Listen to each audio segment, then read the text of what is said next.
Hello students, आज हम पढ़ने जा रहे हैं इंग्लिश स्टेनोग्राफी के कॉन्सोनेंट के बारे में।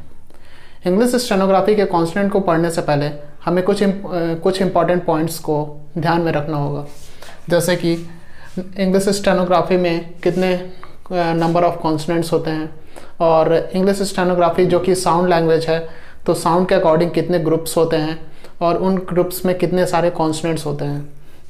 और जो नेक्स्ट हमारा इम्पॉर्टेंट पॉइंट है कि हमारे स्ट्रोक्स के साइज़ क्या रहेंगे और उसके डायरेक्शन के बारे में, उसके लाइट एंड डार्क के कॉन्सेप्ट के बारे में, और वो किस तरह से रिप्रेजेंट होते हैं। आज हम ये सब पढ़ेंगे। ओके, जो पहला हमारा इम्पॉर्टेंट पॉइंट है कि इंग्लिश स्टेनोग्राफी में कितने कॉन्सोनेंट्स होते हैं।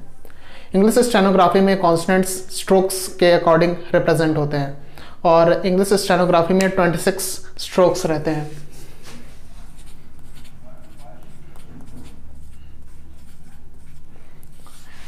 और ये 26 स्ट्रोक्स मेनली स्ट्रेट स्ट्रोक्स और कर्व से रिप्रेजेंट होते हैं।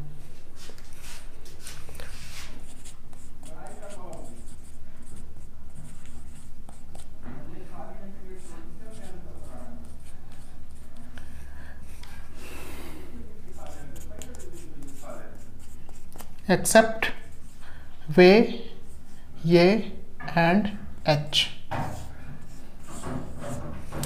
सिर्फ वे, ये और एच को छोड़ करके सारे स्ट्रोक्स हमारे स्ट्रेट और कर्व में रिप्रेजेंट होते हैं।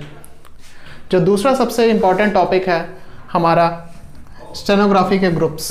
स्टेनोग्राफी इंग्लिश के कॉन्सोनेंट्स साउंड के अकॉर्डिंग डिवाइडेड रहते हैं, उनके कई सारे ग्रुप्स रहते हैं।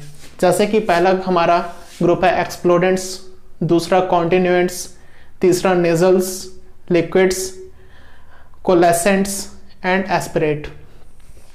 अब हम एक एक करके इन ग्रुप्स को अच्छे से पढ़ेंगे, जिससे हम पूरे कॉन्सोनेंट्स को कवर कर सकें। जो पहला हमारा ग्रुप है उसको हम बुलाते हैं एक्सप्लोडेंट्स। हम इस ग्रुप को एक्सप्लोडेंट्स इसलिए बुलाते हैं क्योंकि जब हम इस एक्सप्लोडेंट्स के स्ट्रोक को प्रोनाउंस करते हैं तो एक पॉज के बाद ये फोर्स से हमारे मुंह से आवाज़ आती है। जैसे हम पी बुलाते हैं, पी को बुलाने से पहले हम हमारे लिप को क्लोज करते हैं और फिर एक फोर्स से अंदर से हमारा एफर्ट आता है जिससे ये स्ट्रोक बाहर जाता है, आवाज़ आती है। और एक्सप्लोडेंट्स में 8 स्ट्रोक्स रहते हैं और ये सारे स्ट्रेट स्ट्रोक्स रहते हैं।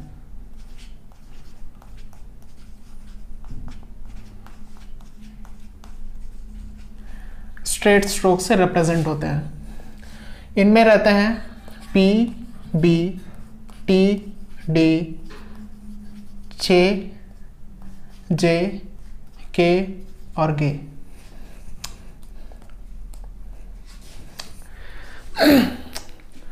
हमारे ग्रुप्स के अंदर भी कुछ पेयर्स रहते हैं, जैसे कि पी और बी एक ही तरह से प्रोनाउंस होते हैं, मगर पी को जब हम प्रोनाउंस करते हैं तो उसमें हमारा थोड़ा सा एफर्ट रहता है। जैसे हम पी बोलते हैं तो हम बड़े लाइटली से बोलते हैं, पर जब हम बी बोलते हैं तो हमें एक एफर्ट लगता है। जैसे बी एक हैवी साउंड रहता है। तो इस वजह से, जैसे कि हमारा ये पी लाइट साउंड है और बी हमारा हैवी साउंड, इस वजह से पी हमारा लाइट स्ट्रोक है और बी हमारा डार्क स्ट्रोक है। जैसे कि ये हमारे लाइट एंड डार्क का कॉन्सेप्ट हो गया। अब हम देखेंगे कि इन स्ट्रोक्स को कैसे हम रिप्रेजेंट करते हैं स्टेनोग्राफी के साइन लैंग्वेज में।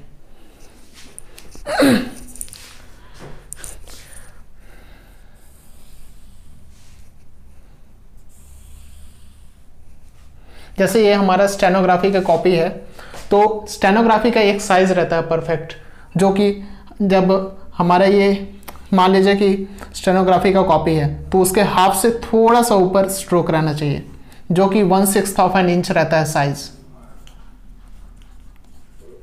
जैसे अब हम टी को कैसे रिप्रेजेंट करेंगे, पी को ऐसे, ये लाइट स्ट्रोक रहेगा और ये हमेशा डाउनवर्ड जाता है और ये 45 डिग्री एंगल रहता है। और जब हम बी को बनाएंगे तो बी क्योंकि हमारा हैवी स्ट्रोक है तो हम उसको डार्क से रिप्रेजेंट करेंगे और ये भी सेम डायरेक्शन में जाएगा 45 डिग्री में।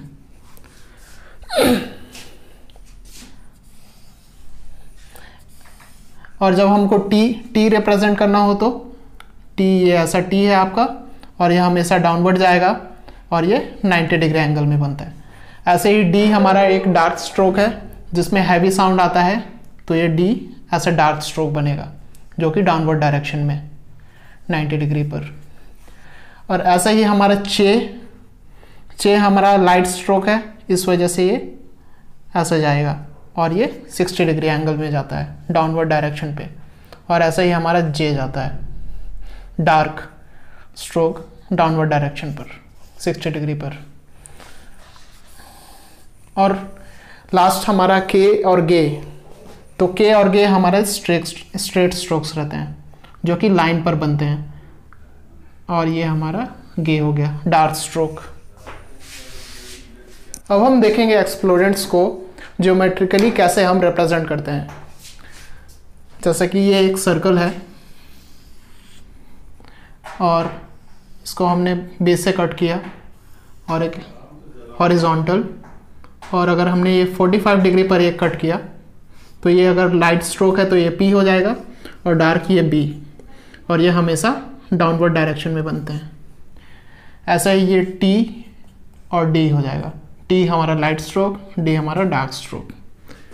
और जब हम यहाँ से 60 डिग्री पर कट करेंगे 0 से 60 डिग्री पर, तो ये हमारा चे हो जाएगा और जे, लाइट हुआ तो चे, डार्क हुआ तो जे, और ये हमेशा डाउनवर्ड बनते हैं। और ये हमारा हॉरिजॉन्टल स्ट्रोक के और गे 0 डिग्री पर। तो ये था एक्सप्लोडेंट्स के बारे में, हम उसको कैसे ज्योमेट्रिकली और वैसे सिंपली भी रिप्रेजेंट कर सकते हैं। सो जो नेक्स्ट हमारा ग्रुप है वो है कॉन्टिन्यूएंट्स। इस ग्रुप को हम कॉन्टिन्यूएंट्स इसलिए बुलाते हैं क्योंकि जब हम इनको प्रोनाउंस करते हैं तो एक बैरियर होने के बाद भी ये कॉन्टिन्यूएंट चलते रहते हैं। जैसे हम एफ को बुलाते हैं, एफ पर एक बैरियर आता भी है पर फिर भी वो कॉन्टिन्यूअस चलता रहता है, इस वजह से हम इनको कॉन्टिन्यूएंट्स बुलाते हैं। इस ग्रुप में भी 8 कॉन्स्टेंट्स रहते हैं और ये कर्व से रिप्रेजेंट होते हैं। इस ग्रुप में जो कॉन्स्टेंट्स हैं वो हैं एफ, वी, इथ, डी, एस, जी, इश, जी। इसमें एफ और वी पेयर हैं, इथ और दी एक पेयर है, एस और जी पेयर है, इश और जी भी एक पेयर है। ओके, अब हम देखेंगे इनको कैसे हम रिप्रेजेंट करते हैं जो कि कर्व से रिप्रेजेंट होते हैं।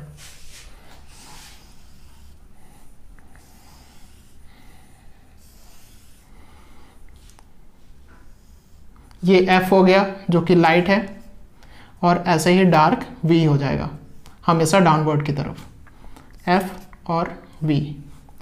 ऐसे ही हमारा इथ जो कि लाइट स्ट्रोक डाउनवर्ड की तरफ, और ऐसे ही डार्क स्ट्रोक डी हो जाएगा डाउनवर्ड की तरफ। ऐसे ही हमारा एस डाउनवर्ड लाइट स्ट्रोक और ये डार्क जी हो जाएगा ZEE। और ऐसे ही हमारा इश लाइट स्ट्रोक डाउनवर्ड की तरफ और हमारा जी ZHEE हमारा डाउनवर्ड डार्क स्ट्रोक हो जाएगा। तो ये था हम कैसे रिप्रेजेंट करते हैं इनको सिंपली। अब हम देखेंगे इनको ज्योमेट्रिकली हम कैसे रिप्रेजेंट कर सकते हैं।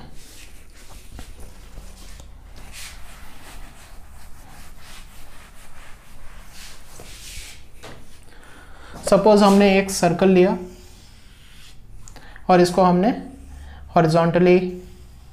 वर्टिकली और हॉरिजॉन्टली कट किया।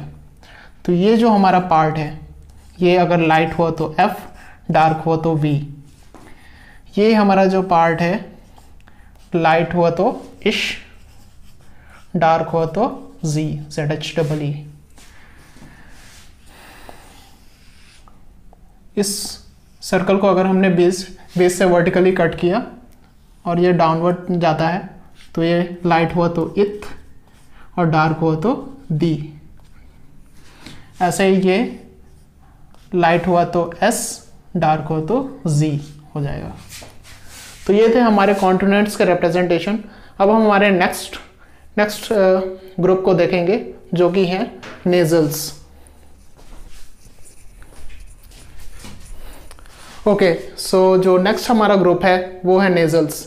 नेजल्स में इस ग्रुप को हम नेजल्स इसलिए बुलाते हैं क्योंकि इसके कॉन्सोनेंट्स को जब हम प्रोनाउंस करते हैं तो वो नोज से साउंड आते हैं। इस ग्रुप में 3 स्ट्रोक्स रहते हैं, 3 कॉन्सोनेंट्स हैं जो कि हैं एम, एन और इंग।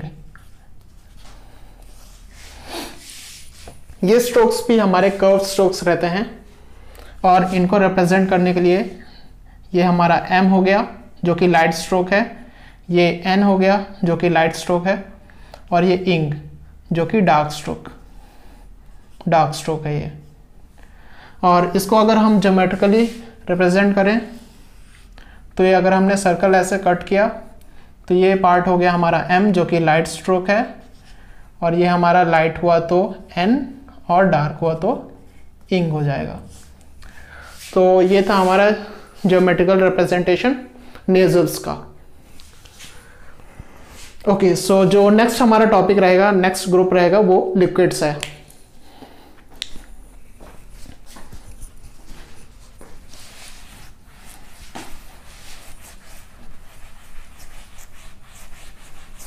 ओके, सो जो नेक्स्ट हमारा ग्रुप है वो है लिक्विड्स। इस ग्रुप को हम लिक्विड इसलिए बुलाते हैं क्योंकि ये दूसरे कॉन्सोनेंट के साथ मिल करके यूनियन बना लेते हैं, यानी कि उस कॉन्सोनेंट के साथ ब्लेंड हो जाते हैं। और इस ग्रुप में भी 3 कॉन्सोनेंट्स रहते हैं और ये कर्व से रिप्रेजेंट होते हैं।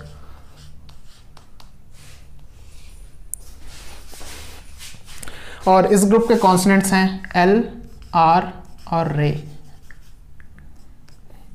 जैसे और ये रिप्रेजेंट होते हैं, जैसे ये एल हमारा अपवर्ड जाता है और ये आर डाउनवर्ड जाता है लाइट स्ट्रोक, और ये रे हमारा 60 डिग्री एंगल पर अपवर्ड जाता है।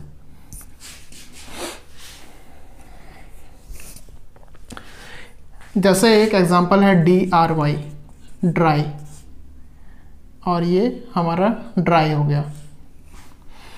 इसमें D और R हमारे लिक्विड का, R इसमें लिक्विड का काम कर रहा है। ओके, सो अब हम देखेंगे लिक्विड्स को कैसे हम ज्योमेट्रिकली रिप्रेजेंट करते हैं। हमने ये सर्कल लिया और इसको ऐसे बेस से कट किया,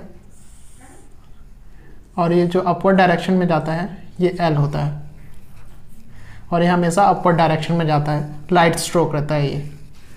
और ये जो हमारा डाउनवर्ड डायरेक्शन में जा रहा है ये R होता है, और ये हमेशा लाइट स्ट्रोक रहता है। और एक हमारा लिक्विड में स्ट्रोक रहता है जो कि रे रहता है।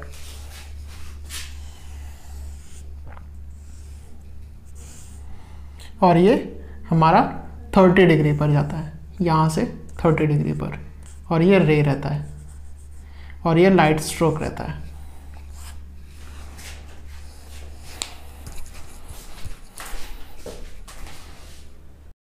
ओके, सो जो हमारा नेक्स्ट ग्रुप है वो है कोएलेसेंट्स। इस ग्रुप को कोएलेसेंट्स इसलिए बुलाया जाता है क्योंकि ये वोवेल को प्रेसीड करते हैं और उसमें यूनाइट हो जाते हैं। इस ग्रुप में 2 स्ट्रोक्स रहते हैं और इनको हुक से रिप्रेजेंट किया जाता है, हुक स्ट्रोक से। इसमें 2 स्ट्रोक्स रहते हैं कोएलेसेंट्स में, और ये हुक से रिप्रेजेंट होते हैं। इसमें स्ट्रोक्स रहते हैं कॉन्स्टेंट्स हमारे वे और ये।